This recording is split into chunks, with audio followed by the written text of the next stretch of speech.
हरिओम।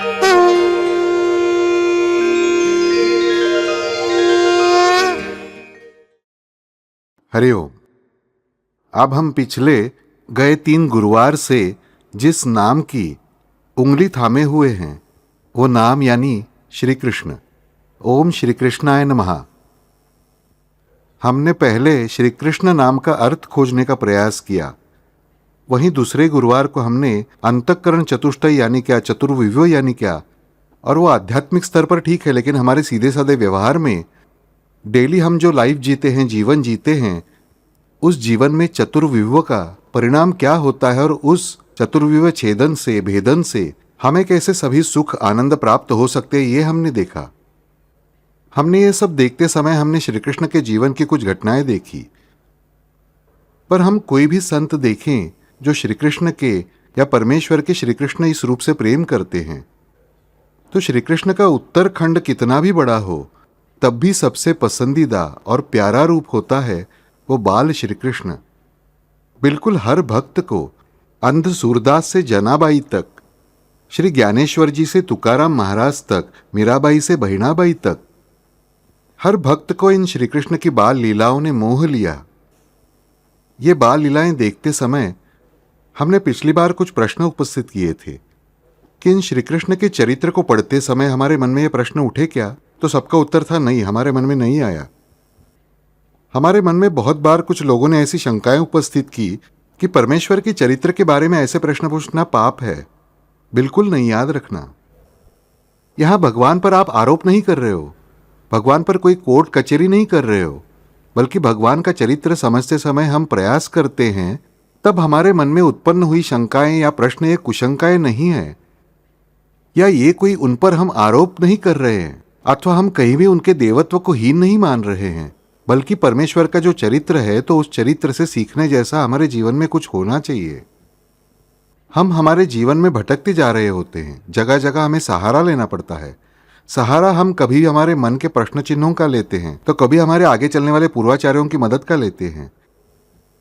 पर हमारे सौभाग्य से हमारे इस भारतवर्ष में हमारे आसपास कितना सुंदर चरित्र, इतना सुंदर साहित्य अवेलेबल है, हम सबको मिल सकता है, जिसकी सहायता से यदि हम एक एक कदम आगे बढ़ने का प्रयास करें तो सच में ही हमें सबल ऐसा सहारा प्राप्त होता है।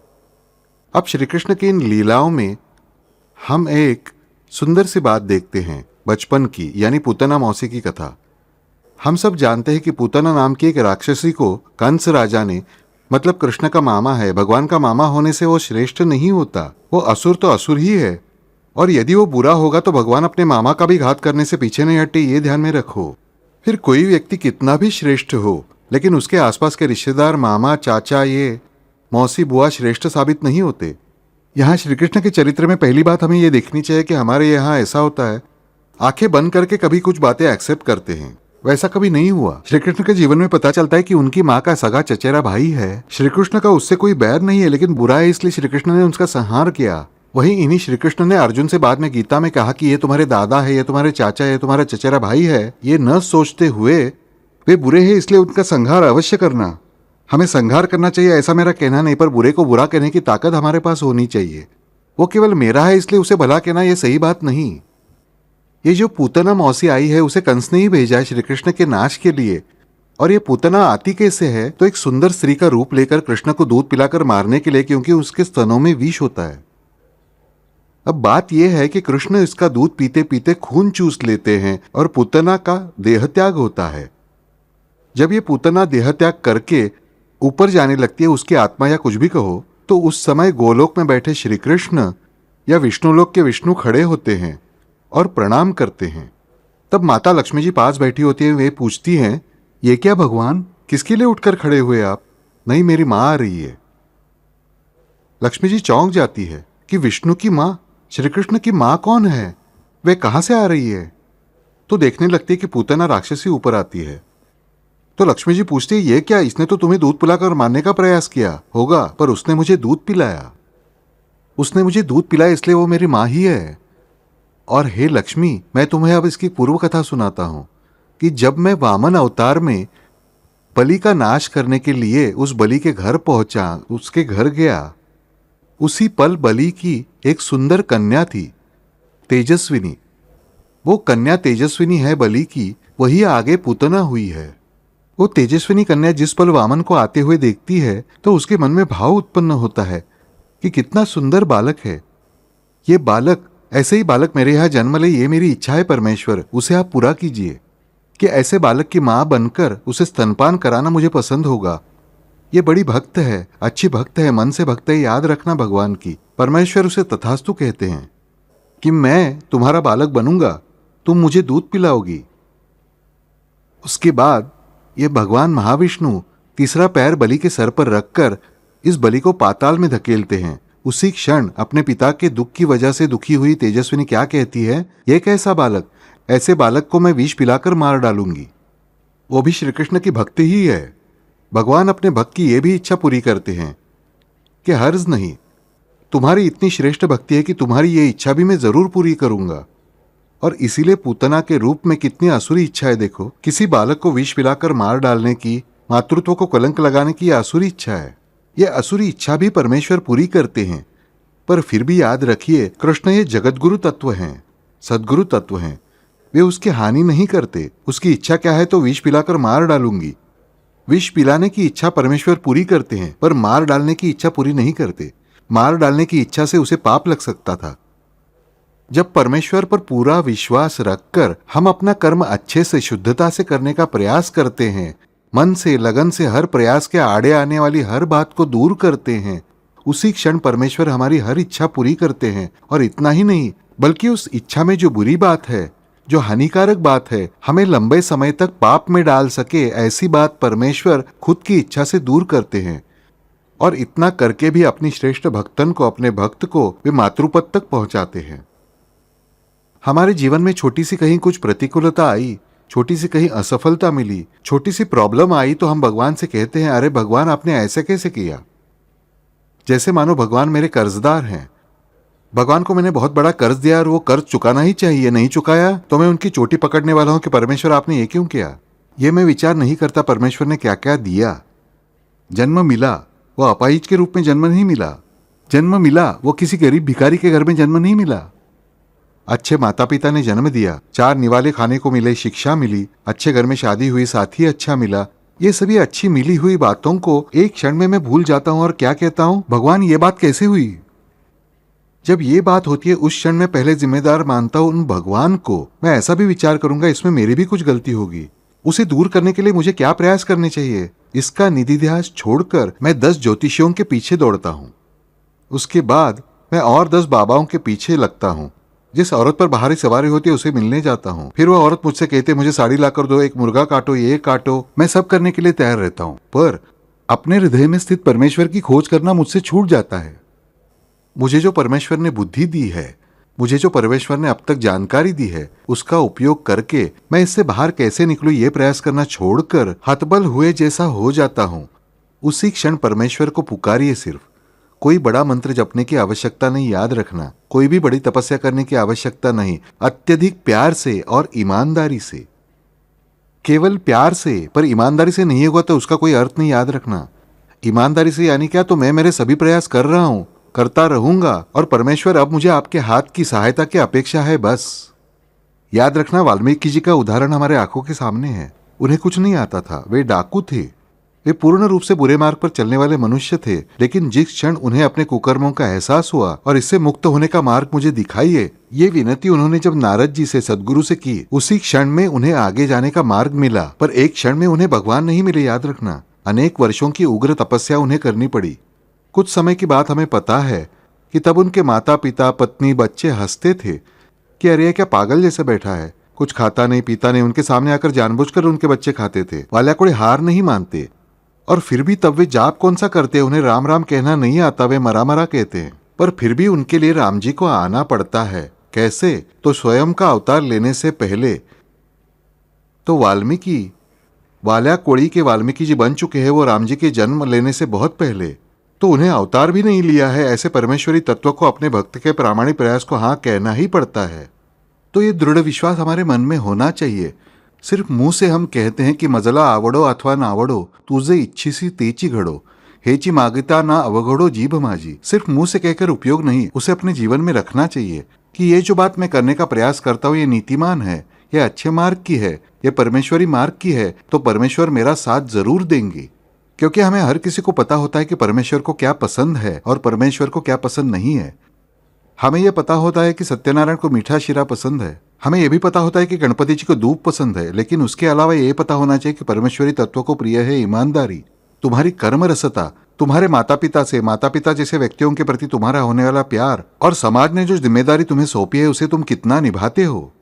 ये बातें परमेश्वर को सबसे ज्यादा पसंद होती है। गणपति को दूब पसंद है, इसलिए हम किसी भी कोने में जाकर 100 गुना भाव देकर दूब लाएंगे। उसे गणपति जी प्रसन्न नहीं होंगे। याद रखना, गणपति जी बुद्धिदाता है, प्रकाशदाता है। हमारे मूलाधार चक्र के वे स्वामी है, ध्यान में रखना। हमारे मूलाधार चक्र का उन्नयन हम कितना करते हैं, हमारे आहार विहार आचार विचार शुद्ध हम कितने रखते हैं। यदि आहार विहार आचार विचार शुद्ध रखें तो इन चतुर्भुज गणपति जी के चारों हाथ तुम्हें आशीर्वाद देने आगे आने वाले हैं। लेकिन उसे छोड़कर सिर्फ दूब पसंद होती है, इसलिए किसी भी तरह मैं दूब लाऊंगा। पर गणपति जी को सच में पसंद है विद्या की उपासना, उसे हम नहीं करेंगे। फिर गणपति जी नहीं प्रसन्न होते। फिर हम कहते हैं हमारे घर में गणपति जी की स्थापना करते हैं, उन्हें धूप चढ़ाते हैं, उन्हें बड़ा आचमन देते हैं, उससे गणपति जी प्रसन्न नहीं होंगे। याद रखना, गणपति जी प्रसन्न होंगे तो गणपति जी मंगलता का प्रतीक है, ओंकार का प्रतीक है, ये विद्या के देवता हैं, वे रिद्धि सिद्धि के पति अधिपति होने वाले देवता हैं। इनकी उपासना के लिए तुम्हारे मन में होना चाहिए वो भाव एक ही कि मुझे विद्या की उपासना करनी है, मुझे ज्ञानार्जन करना है। क्योंकि ये विद्या कैसी है तो शुद्ध विद्या, केवल सिद्धि के साथ नहीं बल्कि रिद्धि के साथ भी है। ये बात हमें याद रखनी होगी। और जब ये दूब हम गणपति जी को चढ़ाएंगे सच में, तो बाकी की दूब गलती से कम हुई या ज्यादा हुई क्या, गणपति जी को फर्क नहीं पड़ता। कल कौन सा दिन है? वट पूर्णिमा। इससे पहले मैंने तुम्हें 2 बार बताया था कि वट पूर्णिमा की पूजा महिलाएं क्यों करती हैं, तो उनका सिंदूर कायम रहे इसलिए, हमारा पति हमेशा जीवित रहे, हमारी सौभाग्यवती स्थिति में मृत्यु हो इसलिए, है या नहीं? फिर भी व्यवहार में हमने सालों से वट पूर्णिमा की पूजा की हुई महिलाओं के पति को गुजरते हुए देखा है ना। फिर कहते हैं हमारा प्रारब्ध भोग वैसा था। अरे प्रारब्ध भोग तो उन सावित्री के भी थे, जिन सावित्री के कारण ये पूजा करना हमने शुरू किया। उन सावित्री के भी प्रारब्ध भोग थे, उनके पति की मृत्यु तय थी, बिल्कुल बताया गया था कि इस दिन इस समय ये मरने ही वाले हैं। पर फिर भी प्रारब्ध भोग वे टाल सकी, बराबर। और ये टालते समय ध्यान देने जैसी बात है कि वे जंगल में थी, उन्होंने उपवास किया नहीं था, पूजा करने के लिए बरगद का पेड़ नहीं था, बांटने के लिए ऐसे रास्ते पर बेचने के लिए आए कटहल नहीं थे, आम नहीं थे, कोई भी फल उनके पास नहीं थे, पूजा विधि बताने ब्राह्मण नहीं थे, आए तो साक्षात भय स्वरूप यमराज भैंसे पर बैठकर आए थे। पर फिर भी ये अकेली स्त्री है, याद रखना, वे राजकन्या है। ये जो राजकन्या है वे इस क्षण अकेली लड़ती है, परमेश्वर को मन से पुकारती है और अपनी पुण्य राशि के बल पर उस साक्षात काल मृत्यु को पीछे ढकेलती है। इस उपासना के पीछे होती है उनकी भावना, उनका प्रेम। ये महत्वपूर्ण बात है। जग में प्रेम एक ऐसी शक्ति है जो किसी मौजूदा चीज को मिटा सकती है और अस्तित्व में न होने वाली बात से भी बिल्कुल नई चीज उत्पन्न कर सकती है। ऐसा ही प्रेम हमें परमेश्वर से करने आना चाहिए, अच्छी नीतिमान बातों से करने आना चाहिए। सत्य, प्रेम और आनंद ये परमेश्वर के 3 गुण माने गए हैं। इन 3 गुणों से अगर मैं प्रेम कर सका, भले ही जो हो मैं फालतू मनुष्य हूं, मैं नहीं उतना सत्य का पालन कर सकता, मैं नहीं उतना प्रेम कर सकता, पर मुझे इंफीरियरिटी कॉम्प्लेक्स होने की आवश्यकता नहीं, मुझे न्यूनगंड होने की आवश्यकता नहीं, कि मैं फालतू हूं ऐसा भी कहने की आवश्यकता नहीं। मुझसे होगा वैसा मैं प्रेम करूंगा, मुझसे होगा वैसे सत्य का पालन करूंगा, पर उस दिशा में मेरा प्रवास शुरू होना चाहिए। मैं 4 बार गिर पड़ूंगा, मैं 4 बार पीछे खींचा जाऊंगा, मेरी अपनी गलतियों के कारण पीछे खींचा जाऊंगा, कोई आपत्ति नहीं। वे परमेश्वर तुम्हें सच में संभालने के लिए खड़े हैं। तुम्हारा प्रारब्ध कितना भी बुरा हो उसे दूर करने के लिए सद्गुरु शक्ति, परमेश्वरी शक्ति खड़ी है। एकनाथ महाराज ने बताया अनुसार, एका जनार्दनी भोग प्रारब्धाचा परिहरी कृपे त्याचा नाश आहे। भोग प्रारब्ध का अटल होगा, पर हरि कृपा से उसका नाश निश्चित है। नाश का अर्थ हमेशा के लिए दूर होना नहीं, बल्कि उसका रूपांतरित होना।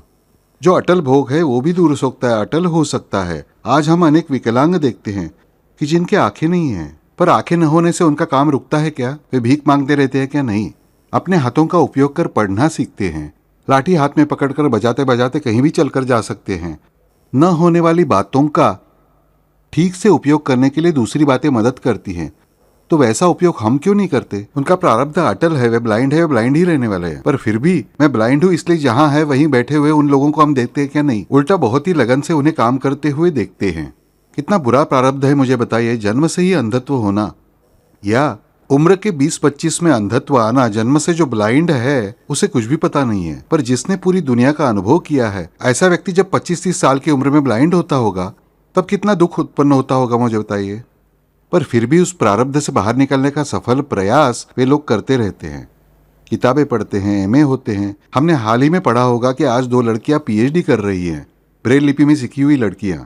इनका प्रारब्ध टल ही गया ना, इनका प्रारब्ध रूपांतरित हुआ। उनकी आंखें नहीं आई, ध्यान में रखना, पर उनकी आंखों का काम करने के लिए उनके हाथ सक्षम हुए, उनकी वाणी सक्षम हुई, उनके पैर सक्षम हुए, उन्होंने प्राप्त किया ज्ञान, उनका परिश्रम बना। एका जनार्दनी भोग प्रारब्धाचा परिहारी कृपे त्याचा नाश आहे, ये सर्वार्थ से हमें हमेशा याद रहना ही चाहिए, क्योंकि यह अगर हमें याद रहेगा तो वटपूर्णिमा की पूजा को वास्तविक अर्थ प्राप्त होगा। वटपूर्णिमा जैसी जो पूजाएं हैं, मैं इन पूजाओं को दोष नहीं देता, याद रखना कर्मकांड यह आवश्यक है। हमारे घर में नन्हा बच्चा होता है, बच्चा जब बड़ा होता है महत्वपूर्ण काम क्या, बच्चे को खाना देना, बच्चे पर अच्छे संस्कार करना। फिर भी हम हमारे प्यार के कारण जन्मदिन मनाते ही है ना। बच्चे को अच्छे अच्छे कपड़े लाते हैं, बच्चे के लिए केक लाते हैं, 10 लोगों को बुलाते हैं, फोटो खींचते हैं, हम सब विधि करते हैं ना। कोई कहेगा उसकी आवश्यकता नहीं है, पर उसकी आवश्यकता मेरे मन के लिए है। मेरे बच्चे से मुझे जो प्यार है उसे दिखाने के लिए नहीं, बल्कि उसे प्रकट करने के लिए। मैं बच्चे का लाड करता होता हूँ, बिल्कुल महंगे से महंगे फ्रॉक या कपड़े लाता हूँ, अच्छी मिठाई लाता हूँ, पसंदीदा चीजें लाता हूँ। ये किस लिए है? ये करना यानी प्रेम नहीं, ये प्रेम प्रकट करने के लिए। उसी तरह ये की हुई पूजाएं, ये किए हुए व्रत, परमेश्वर की मूर्ति को हमने चढ़ाए हुए हार, उन्हें पहनाया हुआ पीताम्बर या वस्त्र, यह हमने भगवान का किया हुआ कौतुक है। हम देवी महात्म्य पढ़ते हैं, बहुत से लोगों ने सप्तशती अब पढ़ी होगी।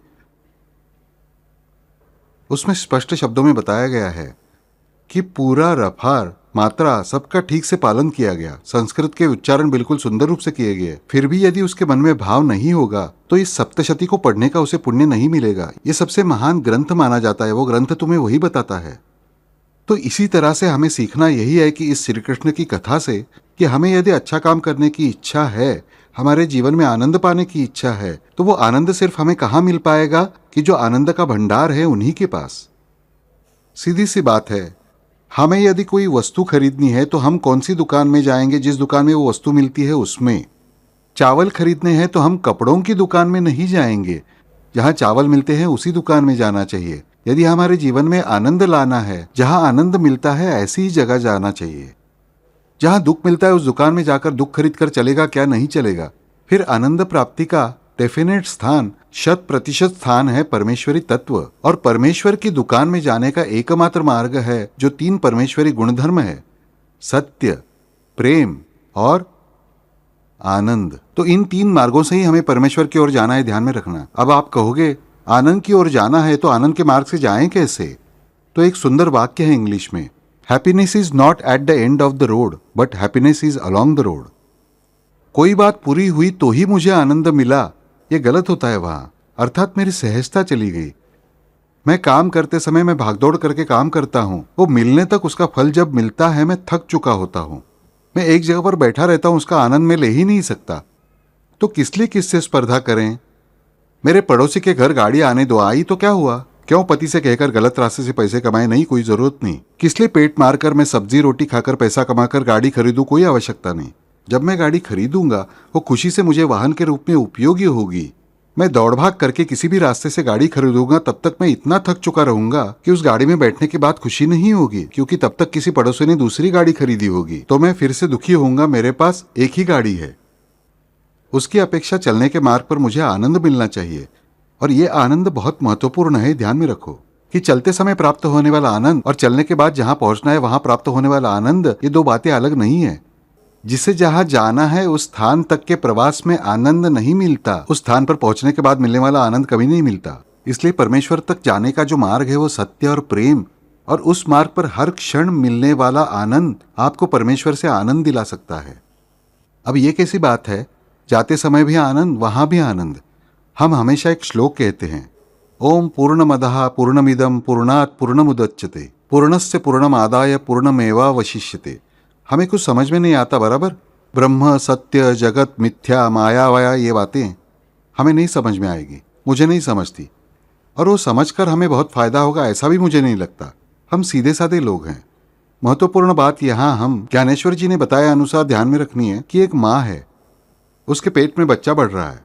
माँ भी पूर्ण है, पेट में रहने वाला बच्चा भी पूर्ण है। जब उसकी माँ का प्रसव होता है, बच्चा बाहर आता है, बाहर आया हुआ बच्चा भी पूर्ण, और जो माँ है वो भी पूर्ण। पूर्ण से पूर्ण निकलता है वो ऐसे। पूर्ण से पूर्ण निकलकर दोनों जगह पूर्ण होने का सुंदर संकेत निसर्ग में परमेश्वर ने दिया है कि जब बच्चा माँ के पेट में होता है, उस बच्चे के साथ माँ पूर्ण है।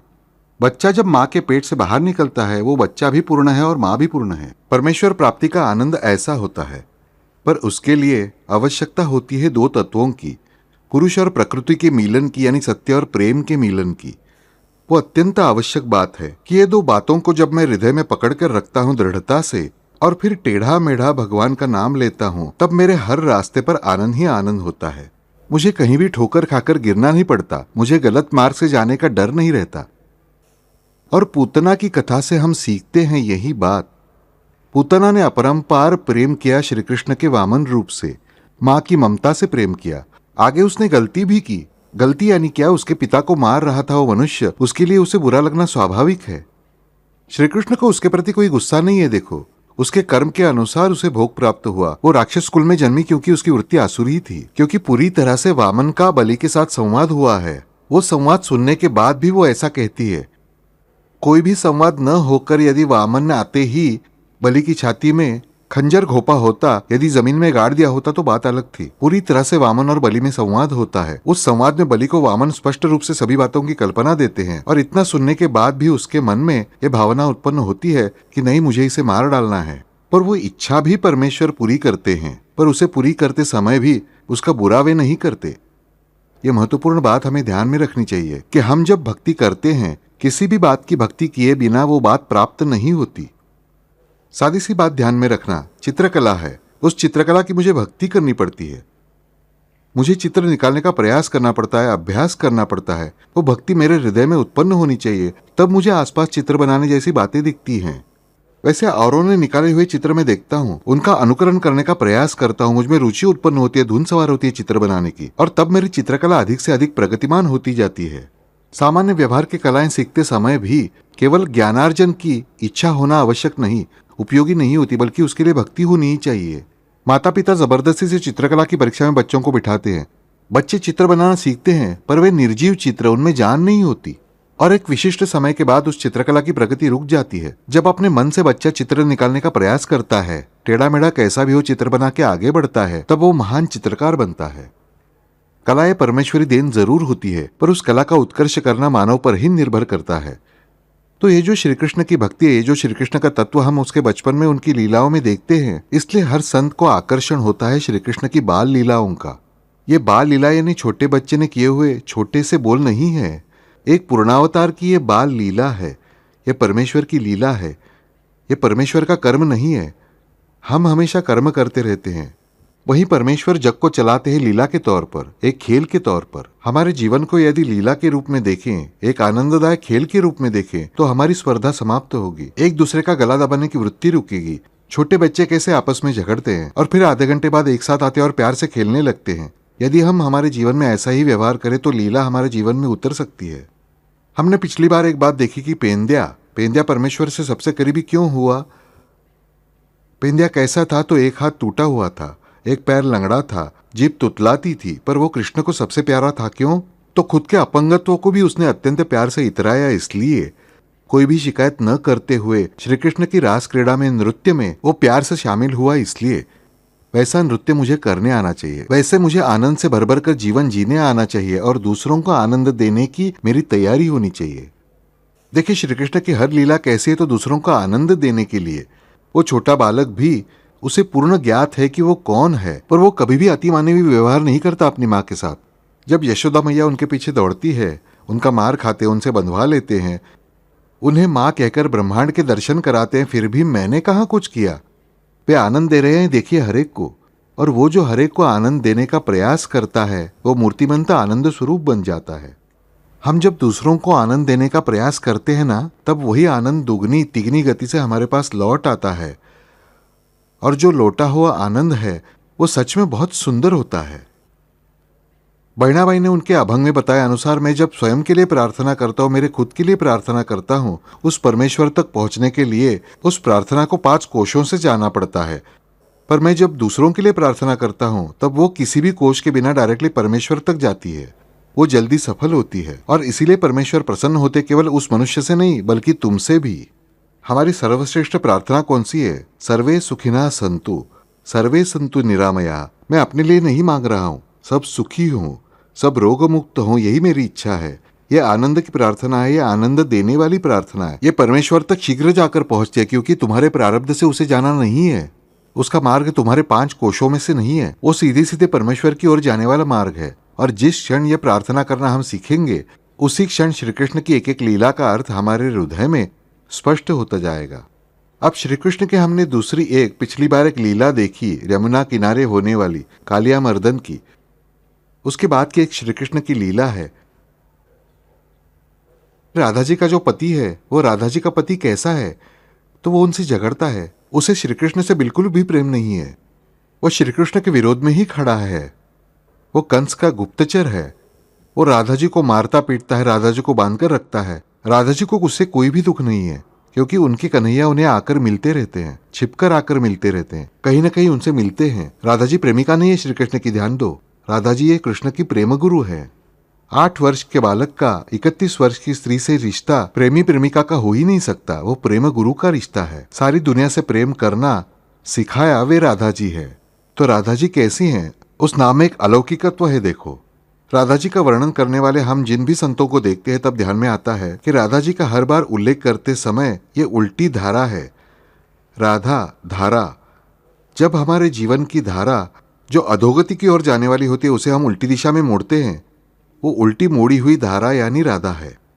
सभी बुरी बातों से दूर जाकर परमेश्वर की ओर लगातार प्रवास करने वाली, किसी भी विरोध को अपने पति के विरोध को भी न मानते हुए परमेश्वरी तत्व से प्रेम करने वाली शुद्ध धारा यानी राधा है। और इसीलिए इन राधा जी से श्री कृष्ण कभी भी विलग होते हुए नहीं दिखाई देते। ये जो राधा जी हैं, इन राधा जी के बारे में एक सुंदर प्रसंग है। गोवर्धन पर्वत, हमने पिछली बार देखा गोवर्धन शब्द का अर्थ क्या, गोपाल शब्द का अर्थ क्या, गोपी शब्द का अर्थ क्या, गोप शब्द का अर्थ क्या। इस गोवर्धन पर्वत की जब पूजा की जाती है तब इंद्र भगवान कोपित होते हैं, बहुत जोर से बारिश होने लगती है, सब जगह बाढ़ आती है, जानवर बहने लगते हैं, घर बहने लगते हैं। श्री कृष्ण महाराज फिर गोवर्धन पर्वत अपनी छोटी उंगली पर उठाते, फिर सब लोग नीचे आते हैं। पर राधा कहाँ है? राधा को पति ने बांध कर रखा है, घर में बांध कर रखा है। पति दौड़ते हुए मथुरा से लौटता है, वो भी बाढ़ में बहते चला जा रहा है। श्री कृष्ण उसे पास लेते हैं पर्वत के नीचे, और उसी क्षण पर्वत चमत्कार के बिना नमस्कार नहीं होता। जब श्री कृष्ण पर्वत उठाते हैं तभी राधा के पति को मान्य होता है ये कोई महान विभूति है। राधा का पति उनकी शरण में जाता है और फिर उसे याद आता है कि मेरी पत्नी को तो मैंने घर में बांध कर रखा है, क्या हुआ होगा उसका। इसलिए दौड़ते हुए उनका जो अनंगपाल पति है राधा जी का, वो दौड़ते हुए आता है और देखता है तो क्या, राधा जी के घर के पास एक बूंद भर भी पानी नहीं है। राधा जी शांति से श्री कृष्ण को मक्खन खिला रही है। अब जिन्होंने छोटी उंगली पर पर्वत उठाया वे श्री कृष्ण वहां है, पर बांधी हुई राधा जी अनाथ नहीं है, असहाय नहीं है, ध्यान में रखना। आगे द्रौपदी को वस्त्र की आपूर्ति करने वाले श्री कृष्ण और राधा जी को बाढ़ से बचाकर मक्खन खाने वाले फिर से श्री कृष्ण ही है। राधा जी को कोई कल्पना नहीं कि आसपास पानी भरा है, बाढ़ आई है और इस बाढ़ से मुझे श्री कृष्ण ने बचाया, ये उसको पता भी नहीं है। ध्यान में रखना, हमें भी कई संकटों से उनके आने से पहले ही परमेश्वर तत्व बचाता है। हमें कल्पना ही नहीं होती कि कौन से आने वाले संकट से हम बच गए। जब हमारे एक ही संकट के बारे में हम परमेश्वर से कंप्लेंट करते, ध्यान में रखना 99 संकट हमें पता चलने से पहले ही दूर किए गए होते हैं। पर उसके लिए हमेशा परमेश्वर के प्रति कृतज्ञ रहना चाहिए। ये जो कृतज्ञ भाव है वो राधा जी के पास है। जिस पल अनंगपाल घर में प्रवेश करता है, राधे राधे राधे, श्री कृष्ण भगवान वहां चुपचाप खड़े हैं, वे कहीं अदृश्य नहीं हो जाते। ध्यान में रखिए क्या हुआ।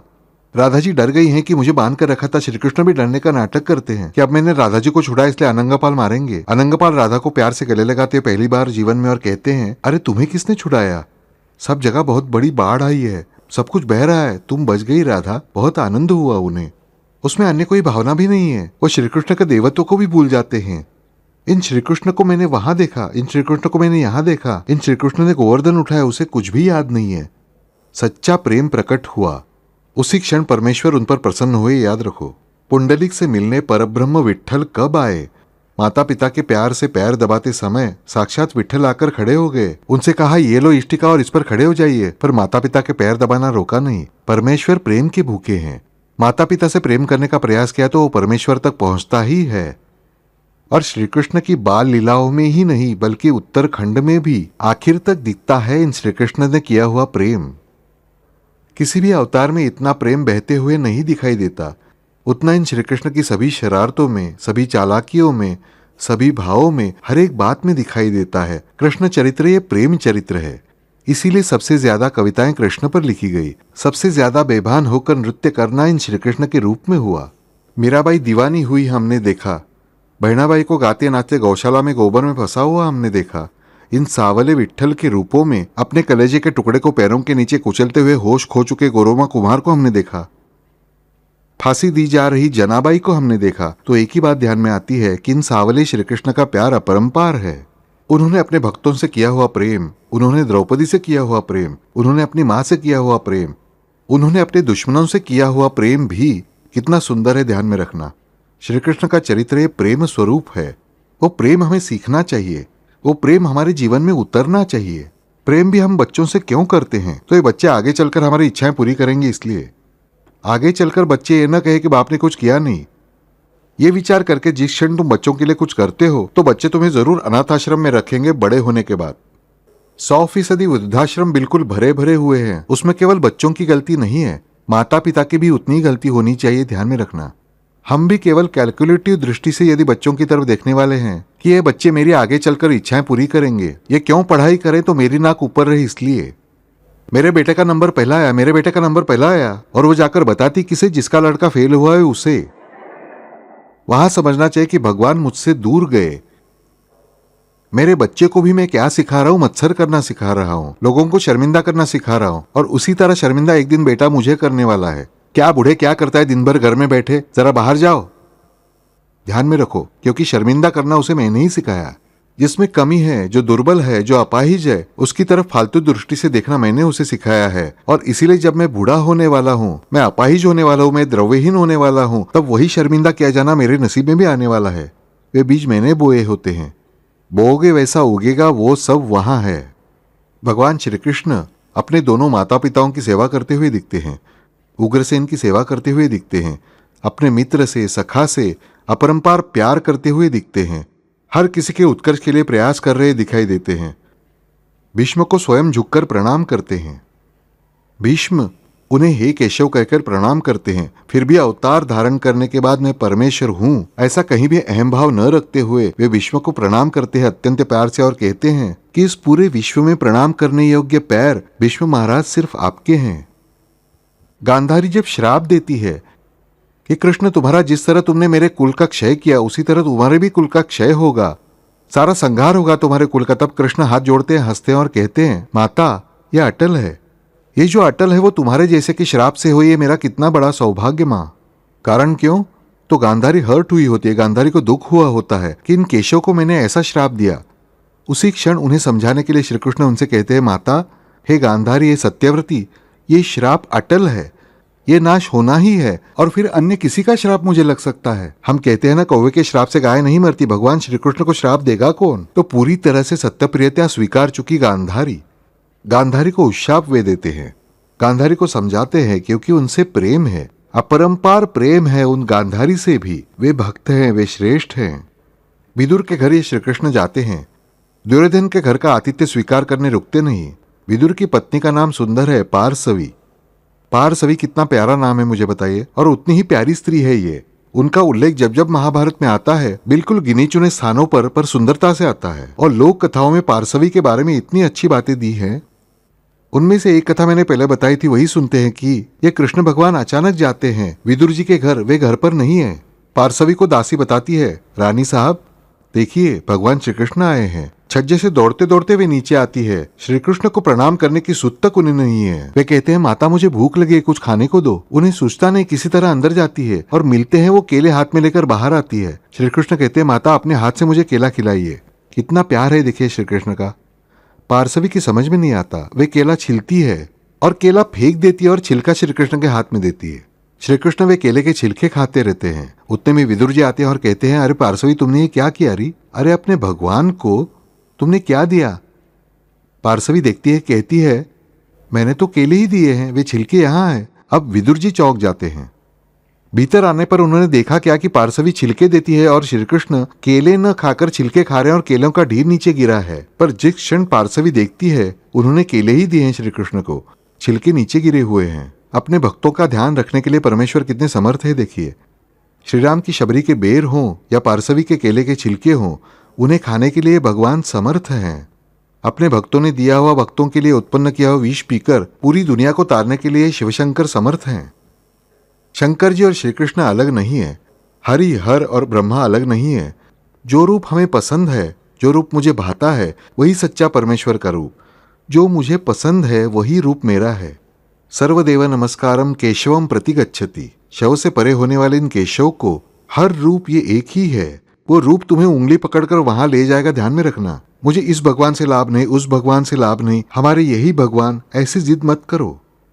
जो रूप तुम्हें पसंद है, मन से पसंद होने वाले रूप से तुम प्रेम कर सकते हो। जो रूप निरंतर तुम्हारे मन में नृत्य कर सकता है, खेल सकता है, विचरण कर सकता है, तुम्हारे जीवन के सहारे के लाठी के रूप में रह सकता है, उस रूप को अपनाना सीखो। पर चंचलता मत करना। सोमवार को शंकर जी, मंगलवार को गणेश जी, बुधवार को बुध जी, गुरुवार को दत्त गुरु, शुक्रवार को देवी माँ, शनिवार को हनुमान जी और इतवार को खंडोबा जी के मंदिर में कतार लगाने से आप पर कोई भी देवता प्रसन्न नहीं होंगे। सभी देवता एक ही हैं, पर आप चंचलता मत करना। जो एक धारणा है, जो एक प्रेम है, सभी भगवान हमारे ही हैं। हर भगवान को नमस्कार करके कुछ बिगड़ता नहीं, पर चंचलता मत करो। एक जो सगुण रूप हमें पसंद है उसे हम अपनाएंगे। हमें निर्गुण निराकार ब्रह्म की उपासना करना संभव नहीं। मैं सोच भी नहीं सकता कि निर्गुण ब्रह्म कैसा होगा, निर्गुण परमेश्वर कैसे होंगे, मुझे नहीं समझता। मुझे खाने के लिए सगुण साकार अन्न आवश्यक है, शरीर पर पहनने के लिए सगुण साकार कपड़े आवश्यक है, प्रेम करने के लिए सगुण साकार व्यक्ति आवश्यक है, मुझे सगुण साकार पैसा आवश्यक है। जब तक ये सारी बातें मुझे सगुण साकार आवश्यक हैं, तब तक मुझे मेरे परमेश्वर भी सगुण साकार चाहिए, सीधे साधे चाहिए। निर्गुण निराकार ब्रह्म का मुझे जब आकलन होगा तब होगा, उसका अध्ययन अवश्य करूंगा, पर मैं उसके पीछे नहीं पड़ूंगा। पर इन परमेश्वर का सगुण साकार रूप यहाँ हर जगह स्थित है। हर एक में इन परमेश्वर का चैतन्य अंश है। सामने के व्यक्ति में भी है, पहचानना सीखना चाहिए। अक्कलकोट महाराज ने एक सुंदर उपदेश दिया है। उनके जीवन काल में किया गया यह उपदेश बहुत सुंदर है। उनसे मिलने पूरी भारतीय और गोसावी ऐसे 3 पीठ के सन्यासी जाते हैं। उनके अलग अलग तरह से परीक्षा करते हैं। अंत में उन पर दोष लगाना आरंभ करते, लेकिन वाणी बंद हो जाती है। फिर स्वामी अक्कलकोट महाराज उनकी जीभ पर हाथ फेरते हैं और उनकी वाणी फिर से आती है। और फिर अक्कलकोट महाराज उन्हें सुंदर सा उपदेश देते हैं। अक्कलकोट स्वामी कहते हैं, हे बालकों, संतों के भाषण पर विश्वास करो, उनकी शरण जाओ, अहंकार बिल्कुल त्याग दो, भजन पूजन नामस्मरण करते रहो, यदृच्छे से जो मिले उसमें संतोष मानो। सबके चारों ओर एक ही आत्मा परमेश्वर है, अतएव किसी को भी काया वाणी मन से पीड़ा मत देना। कर्ता करविता ईश्वर है ऐसी भावना रखना, भक्ति का आश्रय करना। इस तरह उपासना सिद्ध होने पर तुम कृतकृत्य हो जाओगे। इसी से ये नहीं दिखता क्या कि कोई भी कितना भी दुर्गुणी हो, फिर भी श्री गुरुचरणों का सानिध्य, परमेश्वर का सानिध्य पूरी तरह मिलने से वो हमेशा के लिए मुक्त हो ही गया। ये बात मान लो बच्चों। कितना सीधा सुंदर उपदेश है ना, मुझे बताइए। सभी वेदों का सार, सभी नीति शास्त्रों का सार इसमें समाविष्ट हो सकता है। इसलिए स्वामी समर्थ अभयदाता है। पर यह अभयदाता पद हमें कब प्राप्त होगा? जब इस स्वामी समर्थ के उपदेश को हम ध्यान में लेंगे तब। गुरु लीलामृत के 100 पारायण करने के बाद भी यदि ये उपदेश मन पर अंकित नहीं होगा तो वे पारायण व्यर्थ हैं। साई सच्चरित्र के 200 पारायण किए, पर यदि साईं बाबा ने जो बताने का प्रयास किया उसे अगर हम मन में नहीं रखते तो सब व्यर्थ है। साईं बाबा ने क्या कहा है कि मेरे प्यारों, तुम जोर लगाना शुरू करो कि मैं तुम्हारे पीछे दूध का कटोरा लेकर खड़ा हूं। पर तुम्हारी इच्छा क्या होती है कि साईं बाबा जोर लगाए और हम दूध पिए? नहीं चलेगा बच्चों। साईं बाबा ने उनके चरित्र की महत्वपूर्ण बात बताई कि तुम जोर लगाना शुरू करो, मैं दूध का कटोरा लेकर तुम्हारे पीछे खड़ा हूं, लेकिन वो हम ध्यान में नहीं रखते। मजजो गाई वाडे कोडे, माझे चरित्र माझे पोवाडे, तयाची आम्ही मागे पुढे चोहीकडे उभाची, जैसे तैसे कैसे भी, टेढ़ा मेढ़ा कैसे भी, बिल्कुल गर्दभ गीत जैसे गाए तो भी आपत्ति नहीं, पर गाना गाए सिर्फ स्तुति स्तोत्र नहीं। परमेश्वर को उनकी स्तुति पसंद नहीं। मेरा चरित्र मेरे पवाड़े, पवाड़े यानी विजय गाथा, सत्य की विजय गाथा यानी पवाड़ा। तो मेरे सच्चरित्र का, साईनाथ के सच्चरित्र का पवाड़ा यदि तुम गाते हो, टेढ़ा मेढ़ा गाते हो, गाने का भी अर्थ क्या सिर्फ गाना गाना यानी गाना नहीं, बल्कि प्रकट करना कि तुम्हारे जीवन में तुमने प्रकट किया सच्चरित्र, तो मैं तुम्हारे आगे पीछे चारों ओर खड़ा ही हूं। श्री कृष्ण के चरित्र में हर स्थान पर हम यही बात देखते हैं कि ये प्रेम, ये लीला, इन्हें अपने जीवन में उतारने का प्रयास करेंगे। वे महान है इसलिए छोड़ नहीं देंगे। वे महान है, मैं छोटा हूं कोई बात नहीं, पर छोटा सा अंश ही सही मेरे जीवन में उतार सका तो वे महान परमेश्वर मुझ पर निश्चित कृपा करेंगे। आज उसी भावना से हम श्री कृष्ण का फिर से स्मरण करते हैं।